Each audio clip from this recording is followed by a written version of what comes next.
কত সুন্দর হয়েছে দেখুন, ভিতরটা খুবই সুন্দর। তাহলে খেয়ে দেখ। এত সুন্দর টেস্টি চপ কি করে বানালে দেখাবো। নিয়ে চলে এসছি, চপ বানিয়ে দেখাবো আলুর। এই যে আলু নিয়েছি, এখানে ছিলে নেব। এবার সিদ্ধ করতে চাপিয়ে দেবো। এখানে দিয়ে দিচ্ছি কড়াই, সিদ্ধ নেব। সিদ্ধ করতে চাপিয়ে দিলাম, এবার উঠিয়ে নেব। সিদ্ধ হয়ে গেছে, উঠে নিচ্ছি।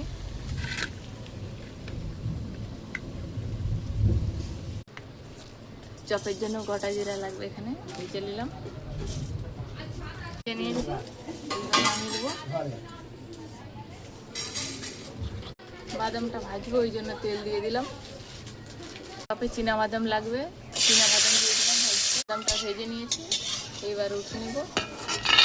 দিয়ে দিলাম, জন্য আদাটা ভেজে রেখেছিলাম। আদা, অল্প হলুদ গুঁড়ি লাগবে, দিয়ে দিলাম। গুঁড়ি দিয়ে দিলাম, বাদাম আর ভাজা লঙ্কা দিয়ে দিলাম। এখানে মশলাটা গুঁড়ি করে রেখেছিলাম, জিরাটা দিয়ে দিলাম। এখানে আলুটা দিয়ে দিলাম, লবণ দিয়ে দিলাম। এইবার উঠিয়ে নেব। দিলাম এখানে, কড়াটা আগে থেকে বসিয়ে দিয়েছিলাম। অল্প অল্প পানি দিয়ে ব্যাটারটা তৈরি করে নেব। একটা তৈরি করে নিচ্ছি বেসনের, এইরকমটা হবে। এই সাইজের শেপ দিয়ে নিচ্ছে। তেলে দিয়ে দিলাম, আগে থেকে হয়ে গেছিল।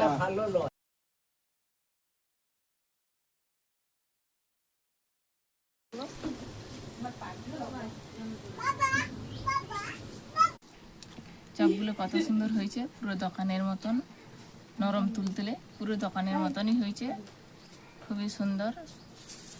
তাহলে খেয়ে দেখ। কত কষ্ট করে বানিয়েছি, আপনারা জানেন তো কতটা খরচা হয় ভিডিওতে। ভিডিওটি ভালো লাগলে আপনারা লাইক কমেন্ট করে দেবেন।